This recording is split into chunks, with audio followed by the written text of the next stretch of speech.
Okay, we're rolling. Are you ready to go? Yeah.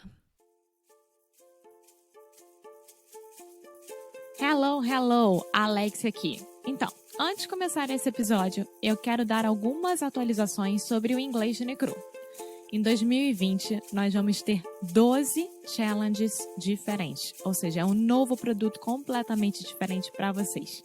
A cada mês, a gente vai ter um challenge diferente um do outro, claro. Então, por exemplo, nós teremos challenges sobre como melhorar o seu vocabulário, como fazer good first impressions, como ter o inglês melhor e mais natural possível durante conversas com nativos de inglês. Eu tô muito animada e quero muito que você participe. Então, se você gosta de nós, se você gosta do nosso trabalho, se você gosta aqui do Inglês no Cru Rádio e quer ficar de uma vez por todas sério com o seu inglês, começando agora em 2020, vá lá no nosso site inglesnuecrupodcast. Now, on with the show!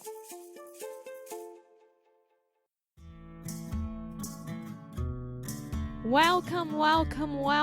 Mais um episódio aqui do Inglês no Cru Rádio começando e eu vou começar literalmente falando do nosso querido Cambly.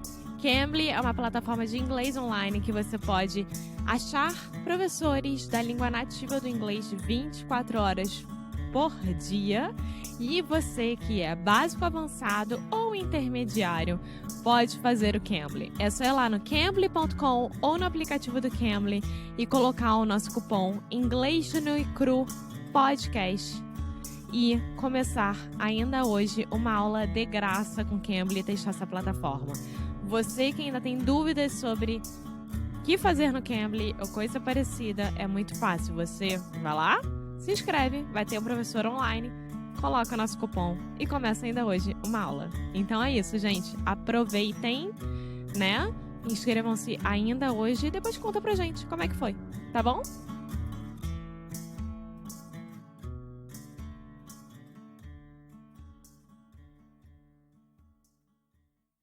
Hello, hey, sweet people, and welcome to another episode of Inglês no Cru Rádio. My name is Foster, still, and I am still here with my partner in crime, my podcast host, my many things, Alexia. Hello.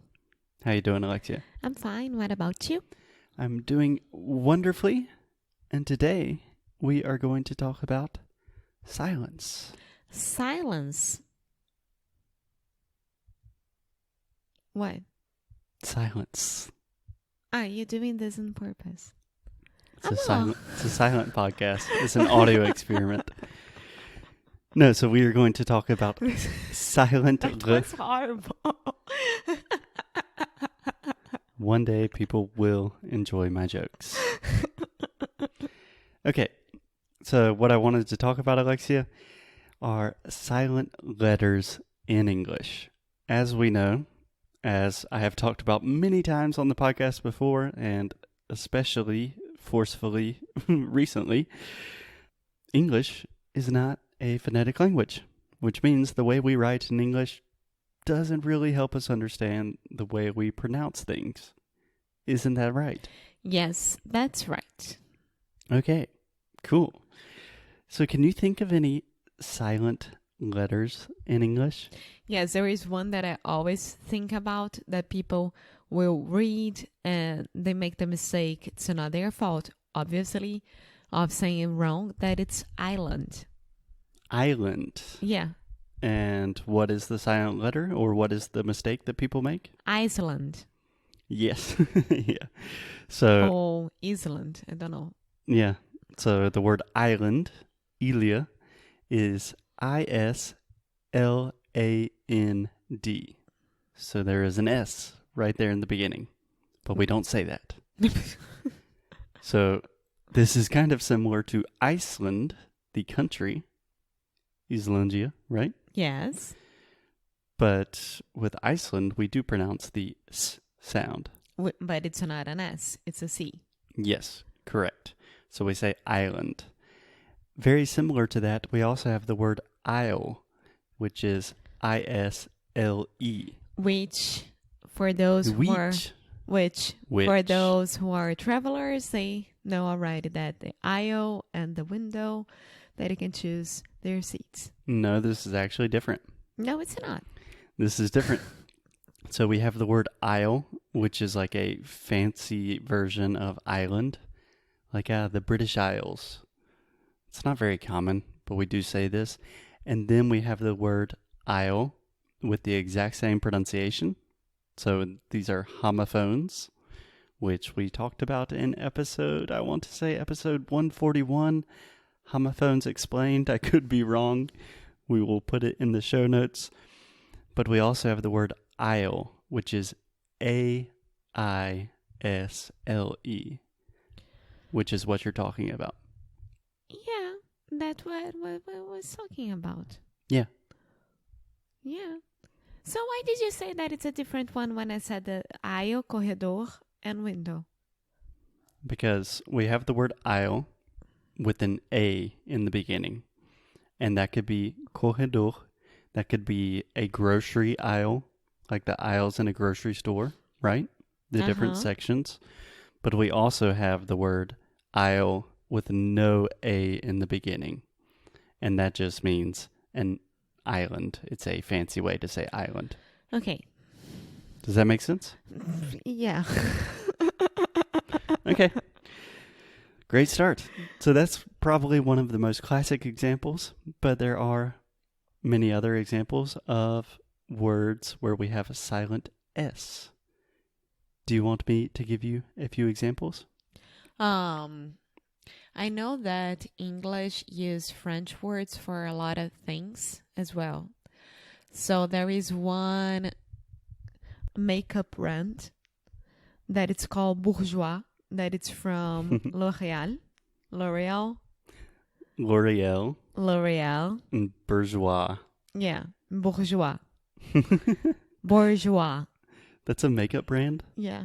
Really? It's I don't know if I think it's still here, but it was a big thing in back when I was like 14, 15 years old, because it was like the teen makeup and with good prices, and it was from L'Oreal. Okay. Do you know what bourgeois means in the way we use it in English? No. Bourgeois essentially means like middle class, like the working class. So you can see why the makeup brand is called Bourjois as well. Yeah, I guess makeup for the normal girl. Yeah. All right. Another word that perhaps comes from French, I'm not sure, but I'm hearing this word a lot, especially on like news and politics, is the word apropos. Have you heard this before? No. So if something is apropos, and we write this with an S, so APROPOS. If something is apropos, it means it is very relevant, very appropriate to the conversation. So you could say, for example, that is very apropos to the topic at hand. Like it's very relevant. It's very meaningful. Okay. Does that make sense? Yeah. Cool. So we have silent S, and when I think of silent letters in English, the next thing that comes to mind is the silent B. Which we have a lot of, and usually I do not hear you make mistakes with the silent S, but with the silent B, you have some trouble sometimes. Yes, for example, I always hear like thumbs up, you know? Mm-hmm. Good thing, right? When you had your thumb up, it's a good thing. Okay. But when it's plural, thumbs up, you hear the B. So I get very, very confused. With the word thumb, I don't think I ever use B. So just to clarify, thumb is dedão, your big finger. What separates us from a lot of other animals. And we say thumb. We do not say thumb. No, we never say B. There's no B. Thumbs. Thumbs. Yeah, thumbs. Just imagine the B is not there. Thumbs. Yep. Oh, God. So no B, forget the B. Also, a mistake that I hear you make quite often, and it's a little bit scary that I hear you make this mistake, is with the word bomb. That's a bomb. What? That's the bomb. That's the bomb. Yeah. Okay, so 2 things here. 3 things, actually. First, that's the bomb. That means that's really cool. That's like a little kid way to say, oh, it's cool. When I was younger, I always said, it's thebomb.com, which is very stupid, but I still think it's funny. Second thing, the word bomb. This is ah. This is the ah sound, like prato, chato, hato. It is not boom. It's not boom, boom. It's bomb. And third thing, we don't pronounce the B. So many times Alexia says bomb, but it's bomb. Bomb. Yeah. So you just need to drill this in your head. The B does not exist. And how do I say débito? Débito. Yeah. Debit. Debit. And how do I say when you are... Como é que é quando você está em dívida? When you're in debt. Yes. Yes. So another example of a silent B, debt. D-E-B-T. We do not pronounce the B. So you can imagine this word debt, dívida, is just like D-E, like an T, debt. That. Yeah. And how do I say débito again? Debit. Okay. So that does have a B. Yeah, because it gets people very confused about these 2 words as well. Yeah. So like debit and credit, you have a debit card. But if you spend too much money on your credit card and you cannot pay that money, then you are in debt. In that. Yes. Okay. Cool. So you know what I think? I think having all of these silent letters in English is kind of dumb. Me too. But it's definitely not dumb. So, Alexia, I hear you making this mistake from time to time. Dumb. You are dumb. D-U-M-B. We do not pronounce the B. Dumb. Past year's dumb. Cool. So another common one that a lot of people don't think about. Doubt. Exactly. Ha. This is the only one that I'm perfect with. Doubt. Yeah. Has a B, and we don't say it. So imagine the pronunciation is just like ow, ow. So doubt. Doubt. Perfect. And one more point about doubt. In general, Brazilians really tend to overuse the word doubt. So all of the time, our students say, I have a doubt, or I have a doubt about something. I have a question. I have a question. So we really don't use doubt that often in English. You could say, when in doubt, tipo, quando estiver na dúvida, or if in doubt, but apart from that, we don't use it as much as you use it in Portuguese. Cool. So a lot of these sounds, just to finish, Alexia, a lot of these sounds, these silent letters, they're quite subtle. Subtle. How would you Yeah. No, sutil. Sutil. Yeah, sutil. Sutil. Subtle. Subtle. We write subtle with a B. S-U-B-T-L-E. That looks like subtile. Subtile. But we say subtle. Subtle. Yeah. Crazy. I think for me, I have more problems with the B at the end of the words than the B in the middle of the words. I'm okay with the B in the middle of the words, but when it's at the end, yeah, I get very confused. Yeah, I think that's normal, just because our brains automatically look at the beginning and end of things. So you see the B at the end of the word and you think bamba, dumba. But to be honest, there are not that many silent Bs. There's probably like 20 common words that have silent Bs.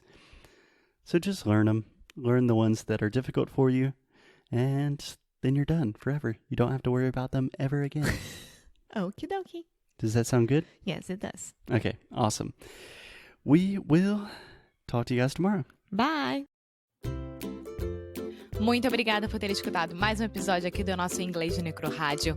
Como sempre, vou pedir para você deixar sua review, deixar o seu e-mail no nosso site inglesnuecrupodcast.com, ficar de olho nas novidades que a gente sempre manda, nossos recursos grátis, enfim, todas as novidades que a gente puder, a gente vai estar compartilhando com vocês, principalmente por e-mail. Então, é isso. Eu quis aqui dar esse recado.